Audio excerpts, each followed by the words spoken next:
الحمد لله نحمده ونستعينه ونستغفره ونؤمن به ونتوكل عليه ونعوذ بالله من شرور أنفسنا ومن سيئات أعمالنا من يهده الله فلا مضل له ومن يضلل فلا هادي له وأشهد أن لا إله إلا الله وحده لا شريك له وأشهد أن سيدنا ومولانا محمدا عبده ورسوله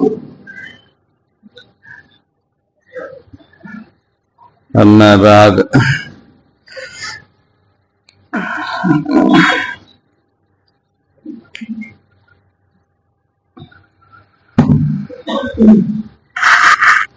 عن علي رضي الله عنه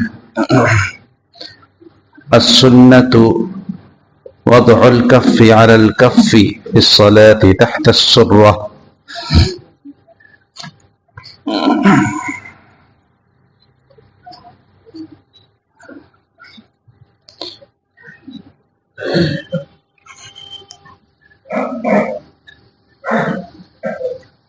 وروى أحمد في مسنده حدثنا وكيع عن موسى بن عمير عن علقمة بن وائل بن حجر عن أبيه قال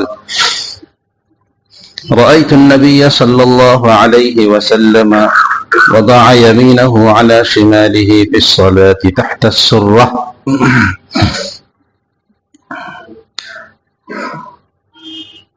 وعن أنس رضي الله عنه قال ثلاث من أخلاق النبوة تعجيل الإفطار وتأخير السحور ووضع اليد اليمنى على اليسرى في الصلاة تحت السرة وعن إبراهيم النخعي قال يضع يمينه على شماله تحت السرة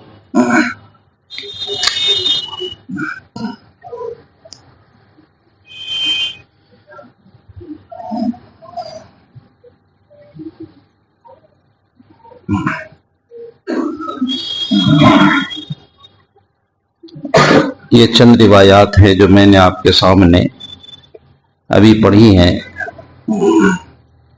اور یہ اس موضوع سے متعلق ہیں کہ آدمی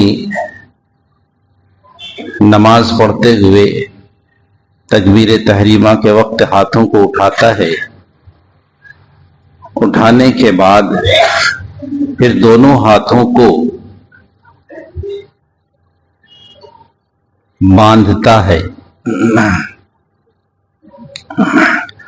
آپ صلی اللہ علیہ وسلم سے یہ بات ثابت ہے کہ آپ نے باقاعدہ حکم دیا، فرمایا، اور صحابہ نے آپ کا عمل بھی نقل کیا، یأخذ شمالہ بیمینہ، کہ آپ بائیں ہاتھ کو دائیں ہاتھ سے پکڑتے تھے، اور یہ بھی ثابت ہے کہ آپ صلی اللہ علیہ وسلم کو صحابہ نے دیکھا ہے کہ آپ نے دائیں ہاتھ کو بائیں ہاتھ پر رکھا اور رکھنے کے بعد اس کو پھر ناف کے نیچے رکھا۔ تو آج کی گفتگو اس پر ہے کہ ہاتھوں کو کہاں باندھنا چاہیے۔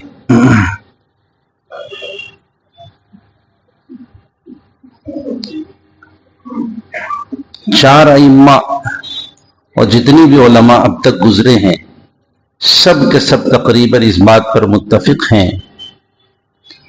امام ابو حنیفہ، سفیان ثوری اور اسحاق بن راہوے اور امام مروزی جو شوافع سے تعلق رکھتے ہیں، ان سب کا کہنا ہے کہ ہاتھوں کو ناف کے نیچے باندھے، اس لیے کہ روایت سے ثابت بھی ہے، حضرت علی کا بھی ارشاد ہے اور دیگر تابعین کا بھی اسی پر عمل ہے۔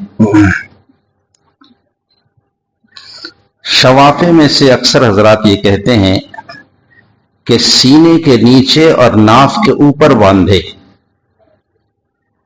یہ بھی حضرت علی سے ثابت ہے، جس کو وہ بطور استدلال کے پیش کرتے ہیں۔ اور امام مالک سے بھی ایک روایت ایسی ہی ہے، اور امام مالک سے ایک روایت ہاتھ چھوڑنے کی بھی ہے کہ ہاتھ چھوڑ کر کے نماز پڑھے۔ امام احمد رحمہ اللہ فرماتے ہیں کہ ایک روایت ہے کہ ناف کے نیچے ہاتھ باندھے، دوسری روایت ہے ناف کے اوپر ہاتھ باندھے، اور تیسری روایت یہ ہے دونوں میں اختیار ہے، ناف کے اوپر باندھے ناف کے نیچے باندھے۔ اور یہی اصل مسئلہ ہے کہ آدمی چاہے ناف کے اوپر باندھ لے یا ناف کے نیچے باندھے، اس میں کوئی حرج نہیں ہے، جیسا کہ امام ترمذی رحمہ اللہ نے فرمایا وَكُلُّ ذَلِكَ وَاسِعٌ، اس میں گنجائش ہے اوپر نیچے باندھنے میں، ایسا کوئی مسئلہ نہیں ہے۔ لیکن روایات کی روشنی میں ہم کہتے ہیں کہ بہتر یہ ہے کہ ناف کے نیچے باندھا جائے۔ تو یہ جو اہل سنت والجماعت کی ایک دو باتیں ہیں کہ ناف کے اوپر یا ناف کے نیچے، اس میں ایسا کوئی مسئلہ نہیں ہے، سبھی یہی کہتے ہیں کہ کوئی حرج نہیں ہے، آدمی ناف کے اوپر بھی باندھ سکتا ہے اور ناف کے نیچے بھی باندھ سکتا ہے۔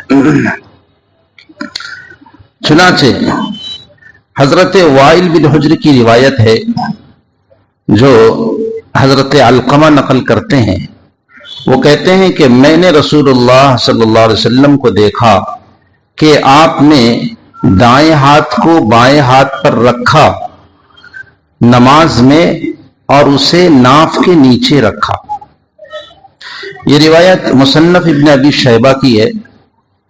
اس روایت پر کچھ لوگوں کا کہنا یہ ہے کہ علقمہ اس میں ایک راوی ہیں جنہوں نے اپنے والد سے نہیں سنا ہے، یہ بات غلط ہے۔ امام ترمذی نے اس کی صراحت کی ہے، چنانچہ کتاب الحدود جلد نمبر 1 صفحہ نمبر 269 پر امام ترمذی رحمہ اللہ فرماتے ہیں وعلقمۃ بن وائل سمع من ابیہ، کہ علقمہ ابن وائل نے اپنے والد سے سنا ہے، لہذا علقمہ کی اپنے والد سے سننے کی صراحت ہو گئی۔ اس کا مطلب یہ ہوا کہ یہ روایت تسلسل کے ساتھ مروی ہے اور اس میں کسی طرح کا کوئی انقطاع نہیں ہے، بیچ میں کوئی راوی حذف نہیں ہے، اور کوئی ایسا راوی بھی نہیں ہے کہ جس نے اوپر والے سے نہیں سنا ہو، لہذا یہ روایت بالکل درست ہے اور اچھی روایت، اس روایت پر عمل کیا جائے گا۔ دوسری روایت ہے ابو جحیفہ، یہ حضرت علی کے بارے میں نقل کرتے ہیں کہ حضرت علی رضی اللہ تعالی عنہ فرماتے تھے السنت وضع الکف علی الکف فی الصلاة تحت السرہ، کہ سنت یہ ہے کہ آدمی ہتھیلی کو دوسری ہتھیلی پر رکھے نماز میں ناف کے نیچے۔ یہ روایت سنن ابو داؤد سیاہ ستہ کی ایک کتاب ہے، اس کے کئی نسخے ہیں، اس میں سے دوسرے نسخے میں یہ روایت موجود ہے، اور موجودہ نسخے کے حاشیے پر بھی روایت موجود ہے۔ اس روایت میں ایک راوی ہیں عبد الرحمن بن اسحاق، اس کے بارے میں علماء کہتے ہیں کہ یہ ضعیف راوی ہیں، ان کو ذرا سا حدیثیں اچھی طرح یاد نہیں رہتی تھیں، اور جس راوی کا حافظہ کمزور ہو تو وہ روایت کمزور ہو جاتی ہے، ظاہر ہے، لیکن یہ روایت حسن درجے کی روایت کہلائے گی، ضعیف بھی نہیں کہلائے گی اور موضوع بھی نہیں کہلائے گی، بلکہ حسن درجے کی روایت کہلائے گی، جیسا کہ عبد الرحمن ابن ابی لیلہ کے سلسلے میں محدثین نقل کرتے ہیں تو ان کی روایت بھی حسن درجے کی ہوتی ہے، ان کی روایت بھی حسن درجے کی ہوگی۔ نمبر 3، تیسری روایت حضرت انس کی، علامہ ابن حزم ظاہری نے اپنی کتاب المحلہ میں اس کو ذکر کیا ہے کہ 3 چیزیں اخلاق نبوت میں سے ہیں، ایک ہے جلدی سے افطار کرنا، دوسرے ہے تاخیر سے سحری کرنا، اور تیسرے ہے وضع الید الیمنی علی الیسری فی الصلاۃ تحت السرہ، کہ دائیں ہاتھ کو بائیں ہاتھ پر رکھ کر اسے ناف کے نیچے رکھنا نماز میں، یہ بھی اخلاق نبوت میں سے ہے۔ تابعین میں سے ابراہیم نخعی ایک بہت بڑے تابعی گزرے ہیں، وہ بھی یہی فرماتے ہیں، اور ان کی روایت بالکل سند سے ثابت ہے۔ وہ فرماتے ہیں کہ آدمی کو اپنا ہاتھ نماز میں ناف کے نیچے رکھنا چاہیے۔ اسی طرح سے ابو مجلز ایک راوی ہیں، وہ بھی یہی کہتے ہیں۔ لہذا ان روایتوں کی روشنی میں ہم یہ کہتے ہیں کہ آدمی کو ہاتھ ناف کے نیچے باندھنا چاہیے، بس ناف کے تھوڑا سا نیچے، ناف کا حصہ اوپر رہے گا اور اس کے بعد آدمی ہاتھ باندھے۔ اس میں ایک اور چیز بھی اگر آپ غور کریں گے تو معلوم ہوگا کہ حدیثوں میں جو ایک ہاتھ کو دوسرے ہاتھ پر رکھنے کا جو ذکر تھا، اس میں تھا کہ آپ صلی اللہ علیہ وسلم نے اپنے دائیں ہاتھ سے بائیں ہاتھ کو پکڑا، بعض روایتوں میں رکھا، دونوں گنجائش ہے، آدمی رکھے یا پکڑے، تو آپ کی ہتھیلی دوسرے ہتھیلی پر تھی، اور رسغ یعنی گٹے کو اور ساعد یعنی کلائی کو آپ نے پکڑا ہوا تھا۔ یہ صورت جبھی بنتی ہے جب آدمی ایسے رکھ کر کے ہاتھ کو اور یہاں گٹوں پر رکھے اور انگلیاں آگے بڑھا کر کے رسغ یعنی انگلیاں آگے بڑھا کر کے ساعد یعنی کلائی پر رکھے۔ اس طرح سے رکھنے کے بعد خود بخود آپ دیکھیں گے کہ ہاتھ نیچے کی طرف چلا جائے گا، اوپر کی طرف آنے سے ذرا سا بتکا ہوگا، ہاتھ خود بخود یا تو ناف کے اوپر رہے گا یا ناف کے نیچے جائے گا، اوپر نہیں جائے گا۔ یہ اوپر جانے کی صورت میں آپ کو ہاتھ ذرا سا اور کھسکانا ہوگا، تو ایسی صورت میں یہ ہوگا کہ پھر ہتھیلی دوسرے ہتھیلی پر نہیں رہے گی، پھر ایک ہاتھ دوسرے ہاتھ پر تو رہے گا لیکن ہتھیلی دوسری ہتھیلی پر نہیں رہے گی۔ یہ ان چیزوں کا قرینہ ہے کہ ہاتھ کو یا تو ناف کے اوپر آدمی باندھے گا یا ناف کے نیچے باندھے گا یا ناف کے اوپر باندھے گا، اس سے زیادہ اور کچھ نہیں۔ عجب بات ہے کہ ایک کتاب ہے صفت الصلاح کے نام سے، جو ایک ان کے بڑے عالم نے لکھی ہے، علامہ ناصر الدین البانی نے۔ وہ کہتے ہیں کہ حدیثوں میں جو بیان ہے کہ آدمی ہتھیلی کو ہتھیلی پر رکھے، پھر رسغ یعنی گٹے کو پکڑے اور ساعد یعنی کلائی کو پکڑے، تو خود بخود ایسا کرنے سے سینہ ہاتھ پہ چلا جائے گا، ہاتھ سینے پہ چلا جائے گا، ایسا کرنے سے ہاتھ سینے پہ چلا جائے گا۔ آپ کو ایسا لگتا ہے؟ ہمیں تو ایسا نہیں لگ رہا ہے، ہاتھ نیچے ہی آئے گا، چونکہ اس کا جو حصار بن رہا ہے یا اس کا جو وہ بن رہا ہے اس کے حساب سے سمجھ میں آتا ہے کہ وہ نیچے آئے گا، اوپر کی طرف نہیں جائے گا۔ تو پتہ نہیں انہوں نے کس سمجھداری سے یہ بات کہی، اللہ ہی کو معلوم ہے۔ عربی میں یہ کتاب موجود ہے، میں نے خود اس کتاب کا مطالعہ کیا ہے۔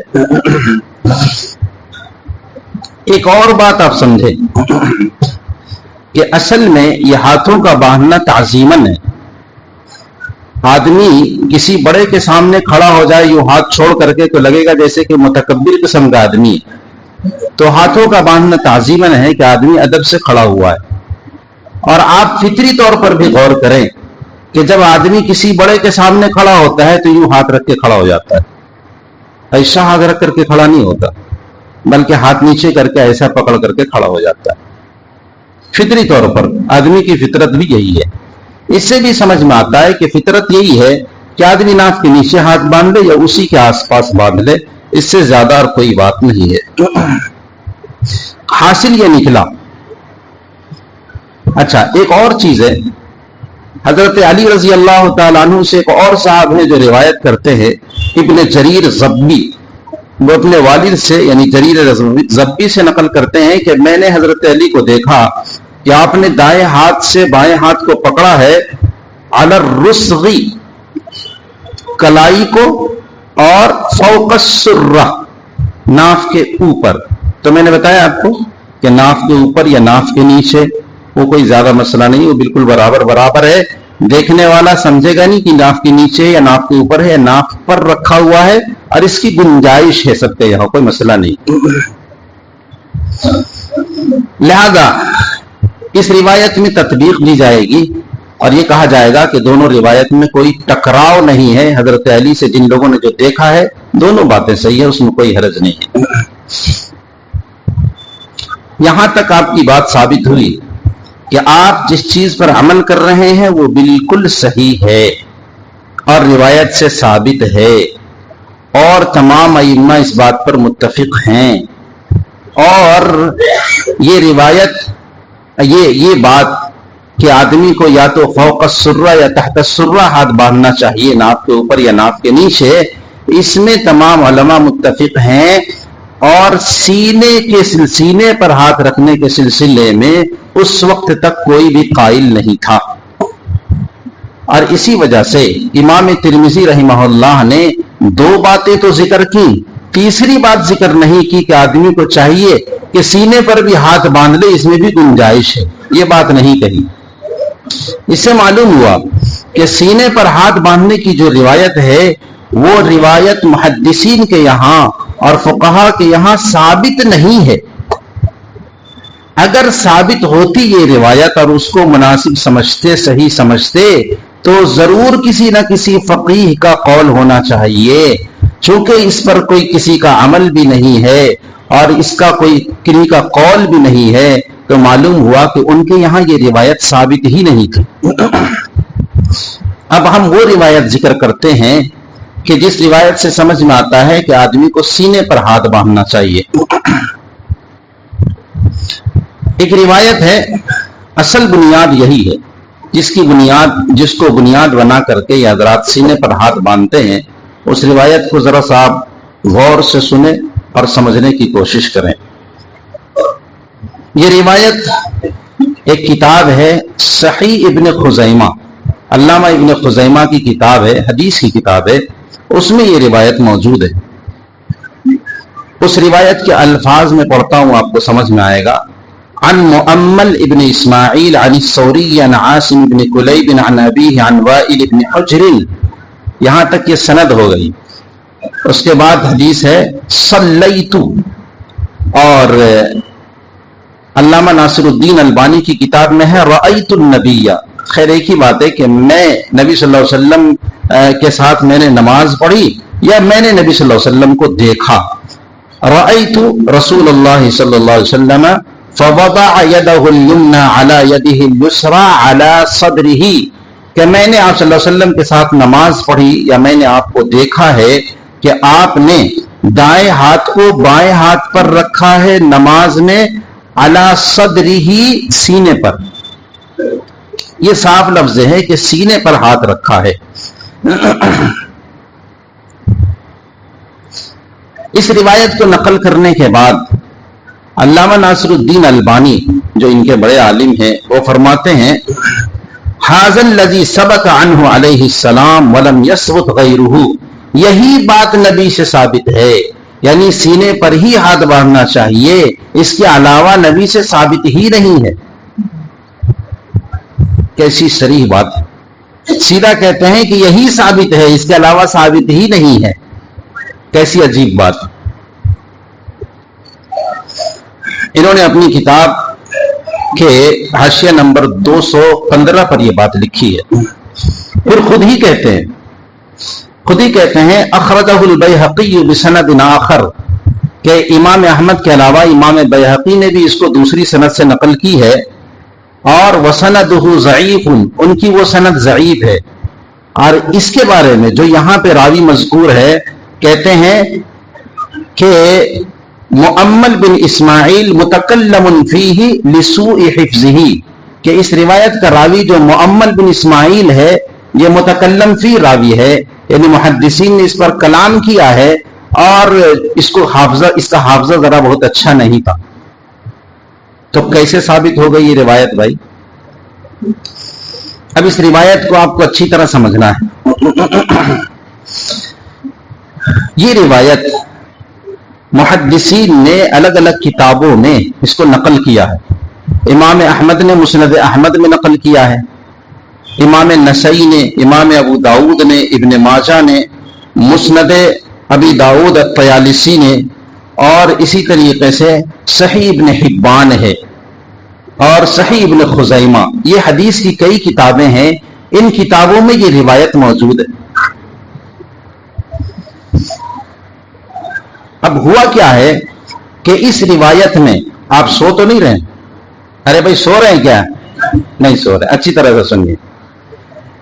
اس روایت میں ایک راوی ہے عاصم بن کلیب، یہ ایک راوی ہے عاصم بن کلیب،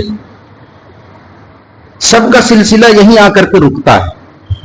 اب ان کے کئی شاگرد ہیں جنہوں نے ان سے یہ روایت نقل کی ہے، عاصم بن کلیب سے۔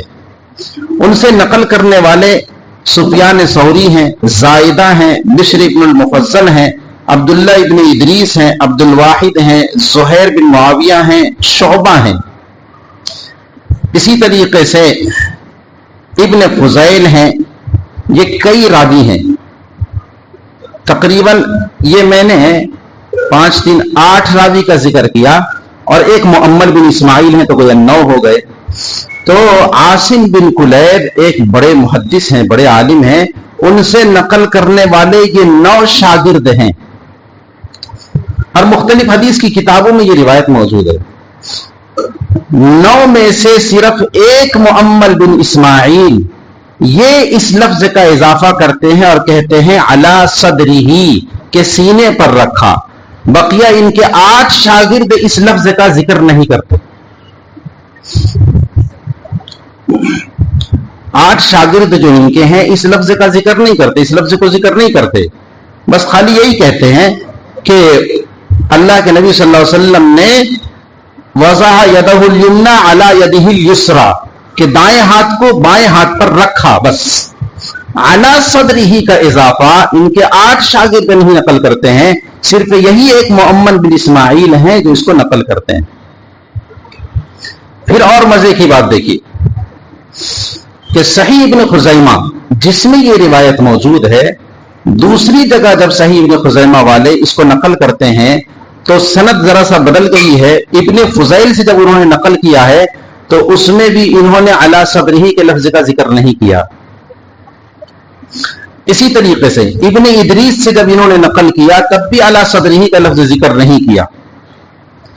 اسی طرح ایک تو عاصم بن کلیب کے شاگرد ہیں، ان کے شاگردوں میں سے یہ 8 نقل نہیں کرتے، صرف ایک نقل کرتے ہیں۔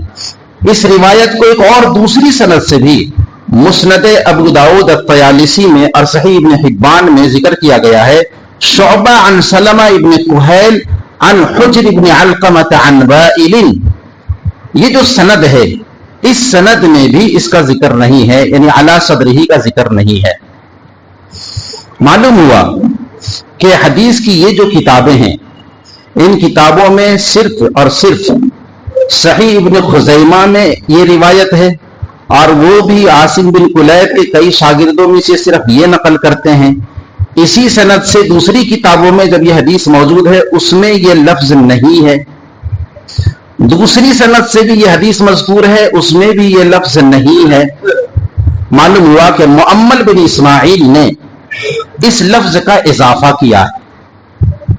اب مؤمل بن اسماعیل نے جب اس لفظ کا اضافہ کیا ہے تو اگر آدمی اچھا ہو، اچھا راوی ہو تو اس کا اضافہ اور اس کی زیادتی مانی جاتی ہے، اگر آدمی اچھا نہ ہو تو اس کا اضافہ نہیں مانا جاتا ہے۔ یہ مؤمل بن اسماعیل کون ہیں اور ان کی حقیقت کیا ہے میں آپ کے سامنے بیان کرتا ہوں۔ یہ اسماء رجال پر جو کتابیں لکھی جاتی ہیں، یعنی احوال، یعنی روات کے احوال پر، راوی جو حدیث نقل کرتا ہے تو یہ راوی کون ہے، کیسا ہے، نہیں ہے، اس کا حافظہ کیسا تھا، نہیں تھا، وہ اسماء رجال کی کتابیں کہلاتی ہیں۔ اس میں بڑے بڑے محدثین اس پر گفتگو کرتے ہیں۔ تو مؤمل بن اسماعیل کے بارے میں علامہ ابو حاتم فرماتے ہیں صدوق شدید فی السنۃ کثیر الخطا، صدوق ہے، ٹھیک ہی آدمی ہے لیکن بہت زیادہ غلطی کرتا ہے۔ امام بخاری فرماتے ہیں منکر الحدیث، منکر روایت نقل کرتا ہے، اچھوتی بات بولتا ہے، یہ اچھوتی بات بولتا ہے۔ بعض حضرات فرماتے ہیں کہ اصل ہوا یہ تھا کہ اس کی کتاب دفن کر دی گئی تھی تو بیچارہ حافظے سے بات بیان کرتا تھا، حدیثیں نقل کرتا تھا تو اکثر غلطی کرتا تھا، فکسر خطأہ۔ اسی طریقے سے دوسرے حضرات فرماتے ہیں کہ ساجی کہتے ہیں صدوق کثیر الخطا وله اوہام یطول ذکرھا، بڑا وہم ہوتا تھا، حدیث کو روایت کرتے ہوئے کبھی یہ بولتا تھا کبھی وہ بولتا تھا۔ محمد ابن النصر المروزی کہتے ہیں بہت اچھی اور جچی تلی بات انہوں نے کہی ہے، المؤمل اذا انفرد بحدیث وجب ان يتوقف ويتثبت فيه، اگر مؤمل کسی حدیث کو تنہا بیان کرے تو ایسی صورت میں ضروری اور لازم ہے کہ توقف کیا جائے، نہ مانا جائے، یہاں تک کہ تحقیق کر لی جائے کہ صحیح بول رہا ہے کہ غلط بول رہا ہے۔ کیوں؟ لأنه كان سيء الحفظ کثیر الغلط، اس لیے کہ حافظہ بھی اس کا اچھا نہیں تھا اور بہت زیادہ غلطی کرتا تھا، لہذا جب ان کا حافظہ اچھا نہیں تھا، غلطی بہت زیادہ کرتے تھے، ان کے پاس استاذ کے پاس سے لکھی ہوئی کتابیں نہیں تھیں، تو اس کا مطلب انہوں نے اس لفظ کے اضافے میں غلطی کر دی، اس لیے کہ عاصم بن کلیب کا 8 شاگرد نقل نہیں کرتا ہے اور آپ کا حافظہ بھی اچھا نہیں جناب اور آپ اضافہ کر رہے ہیں، لہذا یہ اضافہ تسلیم نہیں کیا جائے گا۔ بات سمجھ میں آ گئی؟ ارے بھائی بولو، بات سمجھ میں آئی؟ یہ وہ حدیث ہے جس پر ان حضرات کو ناز ہے، اور اس حدیث کا یہ حال ہے جو آپ نے ابھی دیکھ لیا۔ نمبر 2، دوسری روایت جس کو یہ حضرات نقل کرتے ہیں اور کہتے ہیں کہ یہ بھی بطور استدلال کے ہم پیش کرتے ہیں۔ دوسری دلیل کہ جس کو مسند احمد میں بیان کیا گیا ہے وہ روایت ہے یحییٰ ابن سعید عن سفیان عن سماک عن قبیصہ بن غلب عن ابیہ، کہ قبیصہ ابن غلب اپنے والد سے نقل کرتے ہیں رأیت النبی صلی اللہ علیہ وسلم ينصرف عن یمینہ وعن شمالہ ورأیتہ یضع هذه على صدرہ ووصف یحییٰ الیمنى على اليسرى فوق المفصل۔ بڑی اچھی بات ہے، دیکھیے صاف آپ کو سمجھ میں آ جائے گا۔ کہتے ہیں غلب کہتے ہیں کہ میں نے آپ صلی اللہ علیہ وسلم کو دیکھا، سب کھڑی ہوئی تو آپ نے دایاں بایاں دیکھا، یہ امام کی ذمہ داری ہے کہ دایاں بایاں دیکھے۔ اس کے بعد میں نے دیکھا کہ آپ نے اس کو سینے پر رکھ دیا، اس کو سینے پر رکھا، میں نے دیکھا کہ اس کو سینے پر رکھا، اس کو سینے پر رکھا۔ اس کے بعد اس حدیث کے جو اصل راوی ہیں یعنی امام احمد کے جو استاذ ہیں یحییٰ بن سعید، کہا کہ اس کو سینے پر رکھا کا مطلب کیا ہے، مطلب سمجھو، یعنی دائیں کو بائیں ہاتھ پر رکھا جوڑ کے اوپر۔ لو بھائی، اوپر بات ہے کہ اس کو سینے پر رکھا، اور جو اس حدیث کا جو امام احمد کا استاذ ہیں وہ اس کو صاف کر رہے ہیں کہ اس کا مطلب یہ ہے کہ دائیں کو بائیں پر رکھا جوڑ کے اوپر۔ تو آپ سمجھے روایت کچھ ہے اور تشریح کچھ ہے۔ ارے بھائی سمجھے آپ؟ ارے بھائی سمجھے کہ روایت کچھ ہے اور تشریح کچھ ہے؟ عجب بات ہے۔ لہذا صحیح یہ ہے کہ اصل یہ تھا کہ یضع ھذہ علی ھذہ، کہ اس کو اس پر رکھا، جب یحییٰ کہہ رہے ہیں یعنی دائیں کو بائیں پر رکھا، یہاں پہ صدر کا کوئی مطلب ہی نہیں، تو اس کو بولتے ہیں تصحیف، یعنی لکھنے میں غلطی ہو گئی۔ چنانچہ یہ روایت امام احمد میں ہے جو سفیان ہی کے یعنی طریق سے اور اسی سند سے ہے، تو اس میں یہ ہے رأیت النبی صلی اللہ علیہ وسلم واضعا یمینہ علی شمالہ فی الصلاۃ، اس میں اس کا لفظ ذکر نہیں ہے، یہی ہے کہ دائیں ہاتھ کو بائیں ہاتھ پر رکھا نماز میں۔ شریک نقل کرتے ہیں، وہ کہتے ہیں رأیتہ یضع احدی یدیہ علی الاخری، یہی ہے۔ امام دارقطنی نے اس روایت کو نقل کیا ہے ابن مہدی اور وکی سے، وہ بھی کہتے ہیں رأیت النبی صلی اللہ علیہ وسلم واضعا یمینہ علی شمالہ فی الصلاۃ۔ اسی طریقے سے ابو الاحوص جو سماک سے نقل کرتے ہیں، جو ساری سندیں تقریباً یہی ہیں، وہ بھی یہی کہتے ہیں کان رسول اللہ صلی اللہ علیہ وسلم یؤمنا فیأخذ شمالہ بیمینہ۔ معلوم ہوا کہ اس روایت میں جو صدر کا لفظ ہے، یہ صدر کا لفظ غلط ہو گیا ہے، اصل میں ہونا چاہیے حاذہ، تو حاذہ کی جگہ لکھا گیا صدرہ، اس کی وجہ سے یہ غلطی ہوئی۔ اور اسی لیے حدیث کی کئی کتابیں ہیں جن کتابوں میں کیا کیا گیا ہے کہ مختلف کتابوں، بہت ساری کتابوں کی حدیثوں کو جمع کر دیا ان حضرات نے۔ اس سلسلے کی بہت ساری کتابیں ہیں، جو بہت مشہور کتابیں ہیں وہ ایک کتاب ہے مجمع الزوائد علامہ حیثمی کی، دوسری کتاب ہے جمع الجوامع علامہ سیوطی کی، ایک اور کتاب ہے کنز العمال علی المتقی الہندی کی۔ یہ کتاب میرے پاس موجود ہے اور میں نے اس کی 10 جلدیں ہیں اور میں نے 10,000 میں خریدی ہیں۔ کتنے میں؟ ارے 10 جلدیں 10,000 میں نے خریدی ہے، وہ میرے پاس موجود ہے۔ تو یہ کتابیں ہیں، ان کتابوں میں کیا کیا گیا ہے کہ یہ جو چھوٹی چھوٹی حدیث کی کتابیں ہیں ان حدیثوں کو اس میں جمع کیا گیا ہے، اور آپ کو تعجب ہوگا کہ یہ روایت ان کتابوں میں نہیں ہے۔ اگر یہ روایت صحیح ہوتی تو انہی کتابوں کی حدیثوں کو جب ان کتابوں میں جمع کیا گیا ہے تو ان کتابوں میں وہ روایت کیوں نہیں ہے؟ معلوم ہوا کہ یہ گڑبڑی کی گئی ہے کہ لفظ کچھ تھا اور کچھ کہا گیا۔ یہ وہ روایت ہے جس کے بارے میں میں نے آپ کو بتایا کہ کہاں غلطی ہوئی ہے سمجھنے میں، اور لوگ کس کو کیسے نقل کر رہے ہیں اور کیسا سمجھ رہے ہیں۔ یہ تو سند کے اعتبار سے کہا جا سکتا ہے کچھ، پہلی روایت سند کے اعتبار سے، اور دوسری روایت یہ جو ہے اس کے اعتبار سے آپ دیکھ رہے ہیں کہ اس میں لفظ کی غلطی ہے اور پہلی روایت میں سند کا مسئلہ ہے۔ لہذا یہی دو روایتیں ان کی اصل تھی، جن روایتوں پر ان کا ناز تھا اس کا یہ حال ہے۔ تیسری ایک اور روایت نقل کرتے ہیں، لیکن وہ روایت مرسل روایت۔ مرسل کا مطلب یہ ہے کہ تابعی صحابی کو چھوڑ کر کے ڈائریکٹ نبی کا عمل نقل کرتا ہے۔ اب ظاہر ہے کہ تابعی نے تو صحابی کو دیکھا ہے، نبی کو تو نہیں دیکھا ہے، تو نبی کا عمل وہ کیسے نقل کرے گا؟ لیکن خیر اگر اس کو بھی مان لیا جائے تب بھی یہ بات ہے کہ یہ یعنی اگر مرسل، ان کے یہاں تو مرسل حجت ہی نہیں ہے، یعنی اہل حدیث مرسل کو مانتے ہی نہیں ہے کہ تابعی ڈائریکٹ نبی سے نقل کرے گا۔ یہ کیسے ہوگا؟ بیچ میں تو صحابی چھوٹ گیا، اس کو وہ نہیں مانتے۔ لیکن اگر مان لیا جائے کہ چلو ایسا ہی ہے کہ سینے پر ہاتھ باندھنے والی روایت حضرت طاؤس سے نقل کیا گیا ہے کہ آپ صلی اللہ علیہ وسلم کو انہوں نے دیکھا ہے، مثلا کہ آپ صلی اللہ علیہ وسلم ایسا کیا کرتے تھے، تو پھر یہ کہا جائے گا کہ یہ لفظ ہمیشگی پر دلالت نہیں کرتا ہے، یعنی یہ نہیں کہا جا سکتا ہے کہ آپ صلی اللہ علیہ وسلم مسلسل اس کو استعمال مسلسل اس کام کو کیا کرتے تھے۔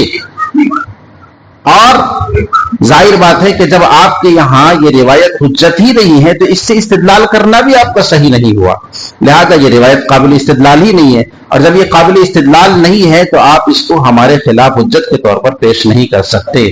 اس کو بھی علامہ ناصر الدین البانی نے اپنی کتاب میں ذکر کیا ہے۔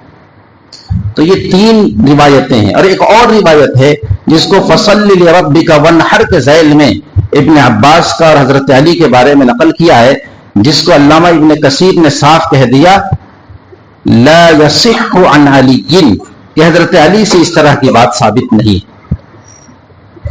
تو عجب بات ہے کہ اپنے مسئلے کو ثابت کرنے کے لیے آدمی خیانت تک اترا ہوا ہے کہ اس کو نقل کرتا ہے اور اس بات کو جو اصل باتیں ہیں اس کو بیان نہیں کرتا ہے۔ تو ظاہر ہے کہ جب بڑے بڑے علماء کہہ رہے ہیں کہ یہ ثابت نہیں ہے یا اس کے سند میں یہ باتیں ہیں تو پھر اس کو بطور دلیل کے پیش کرنا صحیح نہیں ہے۔ ساری گفتگو کا حاصل جو اتنی بات سمجھ میں آئی آپ کو وہ یہ ہے کہ یہ روایت جس کو یہ حضرات پیش کرتے ہیں یہ روایت ثابت نہیں ہے۔ اگر ثابت ہوتی یہ روایت علی صدرہ والی روایت ثابت ہوتی مؤمل بن اسماعیل والی، تو ضرور کسی نہ کسی محدث کا اس پر عمل ہوتا اور امام ترمذی جو غریب اقوال کو بھی نقل کرتے ہیں کہ فلاں محدث کا عمل اس حدیث پر ہے، فلاں محدث کا عمل اس حدیث پر ہے، وہ ضرور اس کو نقل کرتے کہ سینے پر ہاتھ باندھنے کے سلسلے میں بھی فلاں محدث کا یا فلاں فقیہ کا اس پر عمل ہے۔ معلوم ہوا کہ محدثین کے یہاں یہ روایت ثابت نہیں ہے، لہذا صحیح یہی ہے کہ آدمی یا تو ناف کے اوپر باندھ لے یا ناف کے نیچے باندھ لے، لیکن سینے پر باندھنے کے لیے اصرار کرنا اور یہ کہنا کہ سینے پر ہاتھ باندھنا ہی اصل ہے، یہی سنت سے ثابت ہے اور اس کے علاوہ غلط ہے، یہ بات غلط ہے۔ اور جس بات پر اور جس عمل پر احناف ہیں اور دوسرے ائمہ کے متبعین ہیں وہ بالکل حق بجانب ہیں، اور جو حضرات اس کے خلاف کہہ رہے ہیں وہ غلطی پر ہیں۔ اللہ ہم سب کو سمجھ کی توفیق عطا فرمائے۔